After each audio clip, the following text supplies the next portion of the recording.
Welcome back, dear listeners, to another episode of the Gastroenterology and Endoscopy podcast, where we delve deep into the world of endoscopic procedures, sharing insights, techniques, and expert advice for all you gastroenterology enthusiasts out there. Today, we've got quite an interesting topic on our hands, a case involving a pedunculated duodenal adenoma located in the second part of the duodenum. Now, for those of you who might be wondering, what's so special about this case?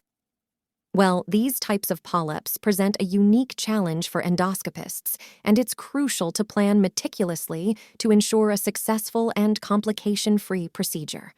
So, without further ado, let's dive right in. First things first, when we're faced with a larger sessile or pedunculated polyp, especially one located in the distal duodenum, the goal is to achieve a complete R0 resection. This means we're aiming to remove the entire lesion, leaving behind no microscopic remnants. However, as we embark on this mission, there are two main concerns: what to do once the polyp is resected and how to handle any potential complications, such as bleeding and perforation. Now, to prevent the polyp from migrating distally into the bowel, which could complicate things further, there are a couple of strategies we could employ.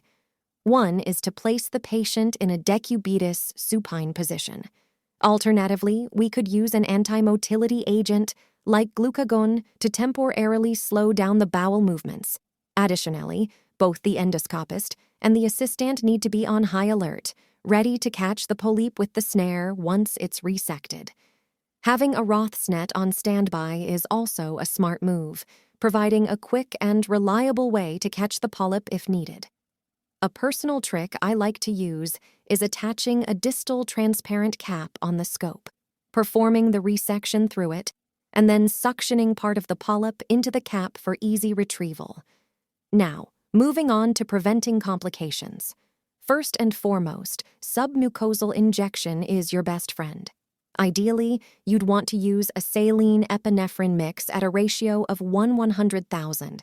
This not only raises the lesion, creating a safer distance from the muscular propria, but also decreases intraprocedural bleeding, providing a cleaner field of operation. Another fantastic option is underwater resection. By allowing the neoplasm to float, we reduce the chances of transmitting electrosurgical current to the base of the lesion, minimizing the risk of perforation. Plus, the water helps dissipate the electrosurgery currents from the snare, reducing thermal damage to the surrounding tissue. For pedunculated polyps like this one, a prophylactic endoloop can work wonders. And when it comes to closing the wound post-resection, clips are a must. Duodenal endoscopic resections are notorious for both immediate and delayed bleeding complications. On occasions where the resection site is broad and large, I have also utilized hemostatic hydrogels like Puristat, particularly for patients on anticoagulation. Now, a high dose of proton pump inhibitors for the first 2-3 days post-procedure is advisable, and it's generally a good practice to continue the PPI for about a month to aid in the healing process. Lastly, always be mindful of the polyp's proximity to the papilla of Vater. Ensure it's not an ampullary lesion and plan your resection accordingly. In some cases, a side-viewing endoscope might offer better visibility and ensure a complete R0 resection. And there you have it, folks, a comprehensive guide on tackling pedunculated duodenal adenomas. Always remember, preparation is key, and having a plan in place for every scenario will ensure the best possible outcome for your patient. That wraps up today's episode.